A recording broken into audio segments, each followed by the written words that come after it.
지난번에 제가 그 첫 번째 시간에서 한난이라는 얘기를 했는데요. 한난이 구족되어 있는 사람은 부기가 확정된 사람이다 라고 말씀드렸잖아요.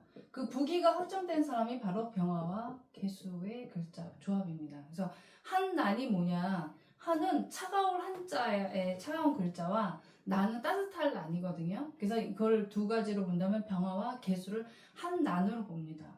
그럼 지지로는 조습을 갖춘 사람은 삶의 만족도가 높다. 그러니까 한난이 구족되고 조습이 구족된 사람은요, 한난 조습이 구족된 사람을 말해요. 이런 사람은 아무리 어려운 일이 와도 바닥까지 떨어지는 일이 없다. 그러니까 운이 없더라도 왜 망해가지고 사업 망해가지고 저 서울역 거기에 이제 노숙자 생활을 하시는 분들 있잖아요.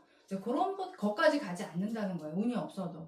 그만큼 중요한 글자다 그랬는데, 이 조습이라는 이 조자는 말을 조자를 써요. 그래서 미토라든지 술토라든지 사오 이렇게 글자 있잖아요. 인도 마찬가지입니다. 이런 글자들은 조하다 그래요. 그럼 습하다는 뭐냐면은 물이 들어가 있는 자축, 해수라든지 신금이라든지 이런 글자 있잖아요.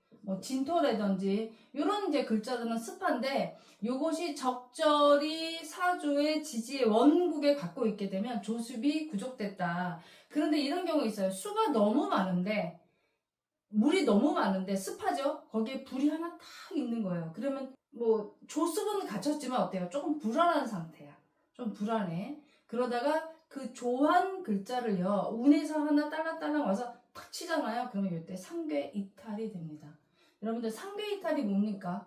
상괴 이탈이 일상생활이 안 되고 산에 들어가시는 분들 있잖아요. 요즘에 자연인 같은 거 막 이렇게 많이 방송하잖아요. 남자들 많이 좋아하는 것 같은데, 상계 이탈. 그게 상계 이탈이에요. 일상생활이 안 되는 겁니다.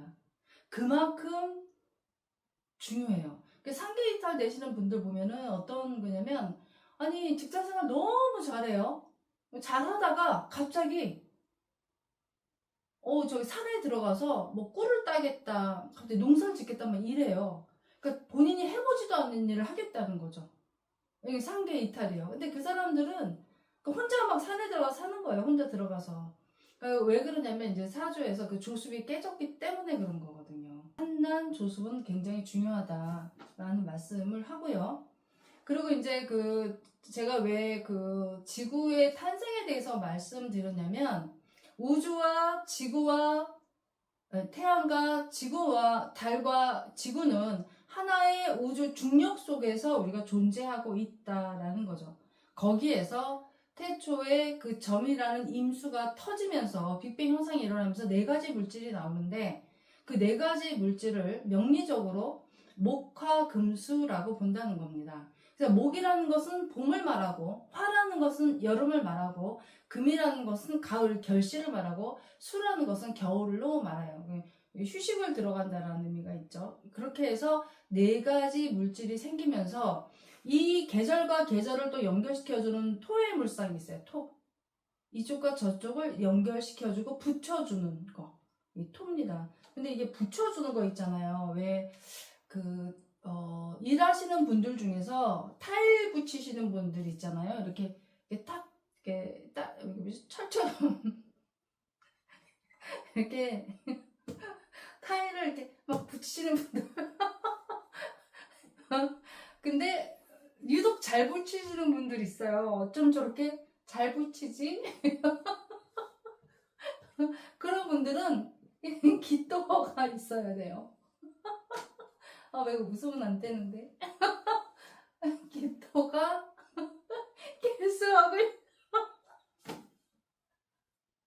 기토하고 계수하고 있으면 딱딱 잘 붙어요.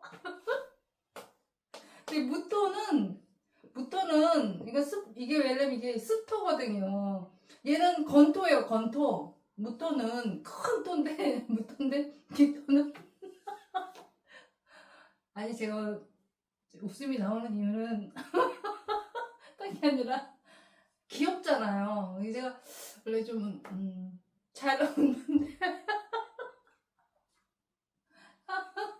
귀여워서 웃어요.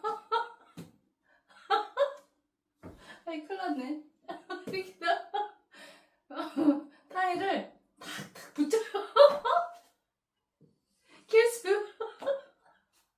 킬수를 이용해서. 아무튼 그렇습니다. 아, 죄송합니다. 타일을 잘 붙이는. 아. 네, 죄송합니다. 그래서 이 중개자 역할 하시는 분들 있잖아요. 이쪽과 저쪽, 그 부동산 중개업 하시는 분들은 이쪽과 저쪽을 연결시켜주는 일을 하시는 분들이 반드시 토가 있어야 돼요. 그것도 이런 분들이 있어요. 그 부동산 하시는 분들도 그 토가 반드시 있어야 되는데, 그 부동산 하시는 분들 있잖아요. 이런 사람들은 왜 집 있잖아요. 동네 주택. 사람들이 그런 분들은 토도 다 틀려요. 무슨 토가 있으면 진토가 있어야 돼요. 진토. 그러면 이런 사람이 병화가 이렇게 진토를 만나잖아요. 이런 사람들 중개업 하시는 분들은요, 그런 거 잘해요. 아파트 중개를 해요. 술토가 있는 사람은 땅을 하기도 하고 건물도 하는데, 이 진토는요 주택을 하더라고. 그래서 사람들의 중개자 역할을 하면서 어디를 많이 건드리냐면은, 뭐 여기 물이 새요, 뭐 천정이 뭐 어떻게 돼, 빵꾸가 났어요, 뭐 있잖아요. 그런 것들을 많이 해결해 주면서 중개업을 잘 하십니다. 예. 예, 틀려요. 근데 이 술토가 이제 있는 사람들은 보통 이제 건물이라든지 또는 뭐 넓은 땅 뭐 이런 거 많이 하시더라고요. 이렇게 틀려요. 어떤 토를 갖고 있냐 해서 중개 역할을 한다. 오늘은 이제 기상론에 대한 거를 말씀드릴 건데, 사주학은 이기학이다. 운명을 보려면 길을 보고 그 움직이는 이법을 알아야 한다. 그래서 이 기는 양으로서 보이지 않는 거.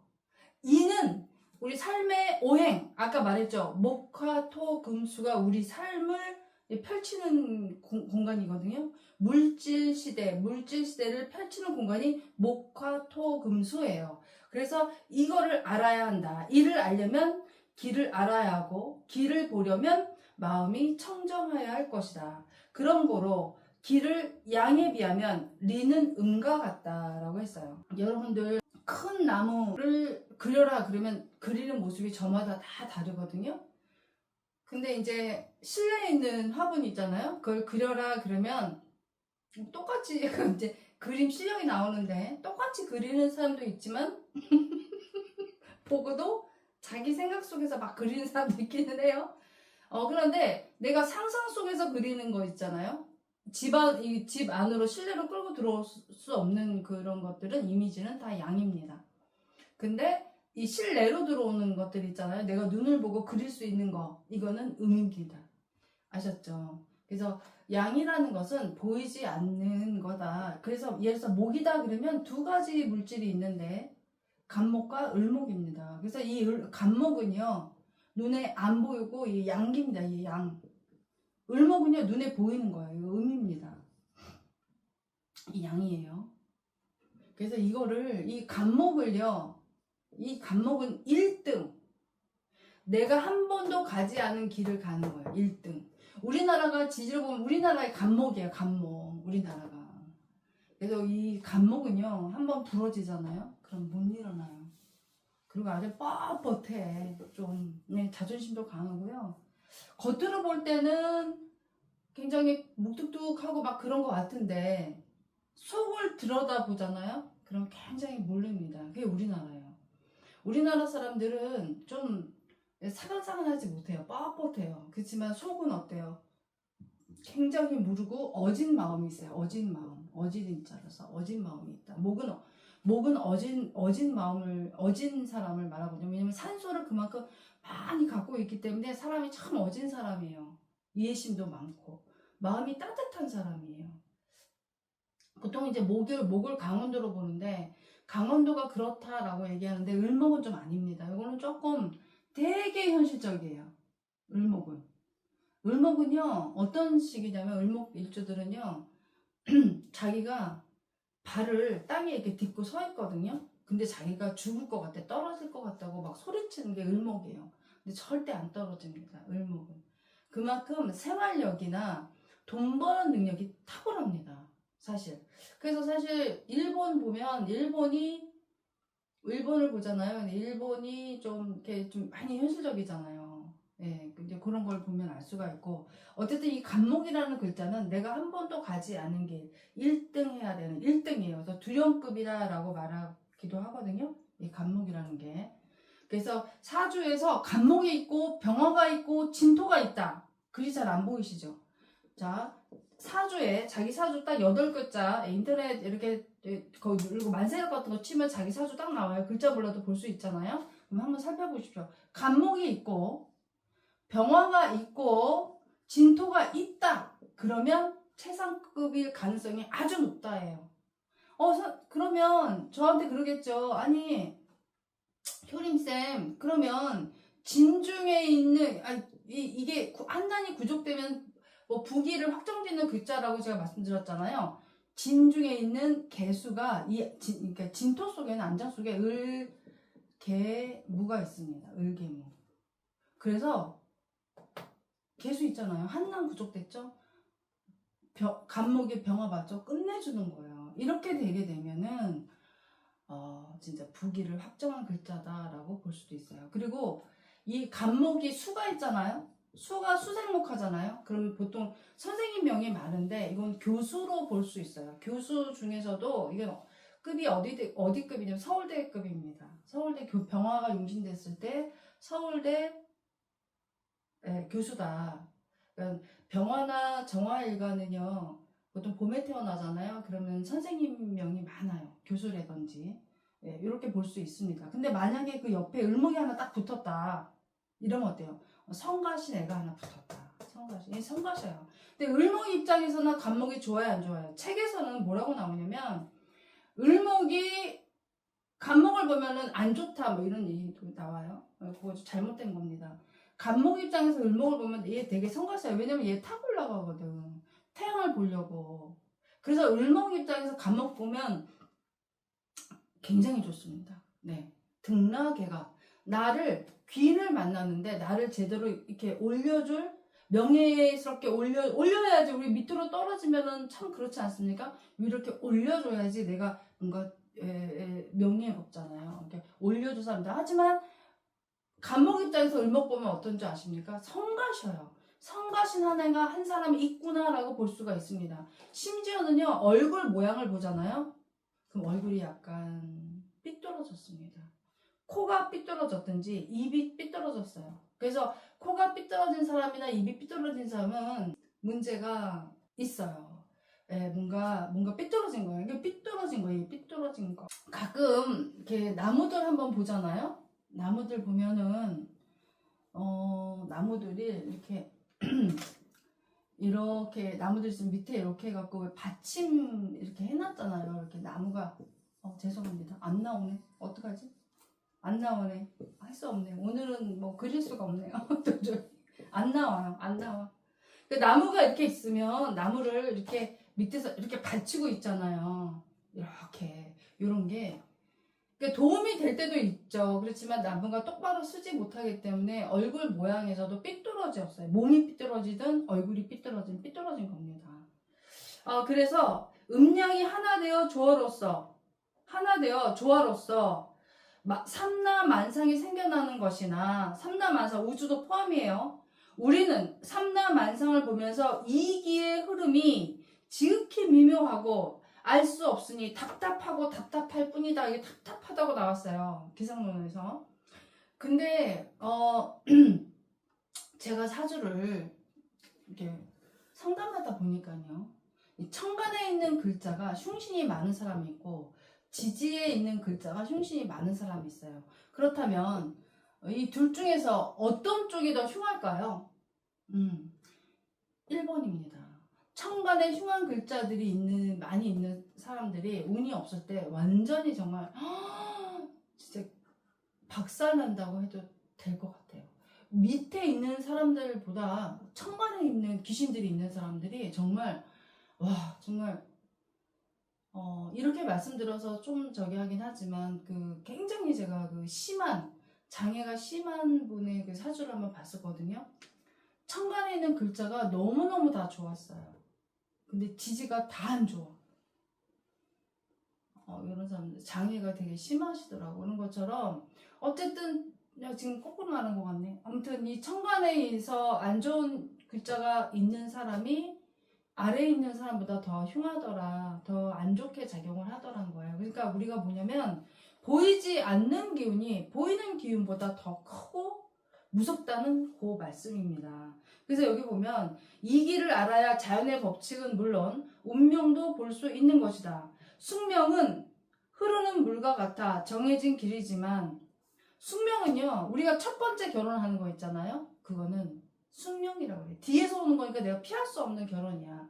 그렇지만 두 번째, 세 번째, 네 번째 결혼은요 운명과 같다 해서 그것은 내가 선택할 수 있다라고 앞에서 오는 거기 때문에 그래서 보면 운명은 숙명의 파도와 같다. 운명을 알려면 숙명은 물론 연법과 신법도 알아야 연법, 인연법으로 우리 만나는 거거든요. 인연법으로 다. 근데 그 인연이 돼서 오는 사람들이 있잖아요. 제가 지난번 수업에서 그런 말 했어요. 뭐라 그랬냐면 내가 만나고 있는 사람의 평균이 나다라고 했어요. 그래서 사람 만나는 걸 조심해야 된다라고 했는데 이게 무슨 말이냐면 제가 아시는 분들 중에 언제였지? 그러니까 상품백화점 그 폭파됐을 때 있었잖아요. 이렇게 무너졌을 때 있었잖아요. 근데 그때 살아난 사람이 있어요. 살아난 사람. 그러니까 이제 거길 가려고 하다가 안 가갖고 살았던 분이 있는데 그게 뭐냐면요. 내가 죽을 운이라고 해도 어떤 사람이 좋은 운을 갖고 있어. 그래서 내가 그 사람을 만나잖아요. 그럼 그 사람 때문에 내가 죽을 운을 피하기도 해요. 이게 또 다른 무슨 말이냐면 어떤 사람이 나한테 와서 좋은 말 하는 사람이 있고 안 좋은 말을 건네는 사람이 있어요. 그러면 좋은 말을 하는 사람이나 안 좋은 말을 하는 사람이나 나의 모습인 거예요. 근데 우리는 사실 안 좋게 말하는 사람을 좀 피하고 싶잖아요. 그런데 그 안 좋게 말하는 사람이 어찌 보면 귀인인 거예요. 왜냐면 그것을 내 안에서 나의 문제점을 깨닫고 찾게 됐을 때 귀인이 돼요. 근데 그게 아니라 그 모습이 보이니까 그 사람에 대해서 계속 안 좋게 말을 해요. 그러면 내가 그 안 좋은 기운으로 끌려가게 돼 있어요. 그래서 가장 안 좋은 게 뭐냐면 남의 뒷말을 하는 사람들이에요. 그래서 쟤 그랬대, 어쨌대, 저랬대, 이러고 저랬대, 이런 얘기를 자꾸 하잖아요. 남의 말을 하잖아요. 내가 본 거를 얘기한단 말이에요. 근데 그거는 나의 모습이거든요. 근데 그걸 알아차리지 못하고 그게 내 일하고 상관없는 듯 그 얘기를 막 하게 되면은요. 그 업이 엄청 무거워집니다. 그래서 옛날에는요 죽은 다음에 다음 생에 그걸 받는다고 그랬는데 이번에는 우리가 많이 살잖아요. 백년 안팎으로 사니까 이번 생에는 내가 그걸 다 받고 간다고 그래요. 그래서 내 입에서 나온 말이니까 그 흉의가 누구한테 가냐 나한테도 있지만 자식한테 가요. 그래서 예를 들어서 다른 사람들이 나 아닌 다른 사람이 와서 자기의 어떤 축하해 줄 만한 일 좋은 일을 나한테 막 전달해줘요. 근데 그 순간 내가 그걸 딱 듣고 같이 축하를 해주면 너무 좋을 건데 갑자기 질투심이 팍 일어나면서 뭐 이러잖아요. 그러면 나한테 그 복이 안 와요. 그 사람이 좋은 소식을 전해준다는 것은요 나에게 복을 전해주는 거거든요. 근데 그걸 모르고 거기서 질투심이 일어나잖아요. 그럼 그 복은 오다가 말아요. 그래서 그렇다면 내가 항상 좋은 일만 생겼으면 좋겠고 내가 늘 행복했으면 좋겠다라고 생각한다면 어때야 되겠습니까? 항상 향기 나는 말을 하는 사람들과 같이 지내면 더 좋겠죠. 그래서 제가 아무나 만나면 안 돼요라는 그 아무나의 기준은 뭐다? 남의 말 하기를 좋아하고 안 좋은 말을 자꾸 매일 불평불만 많이 하는 사람 있잖아요. 이런 분들은 너무 가까이 하는 게 좋지 않습니다. 물론 그 사람들 속에서도 내가 배울 게 있으니까 그게 내 눈에 보이는 거거든요.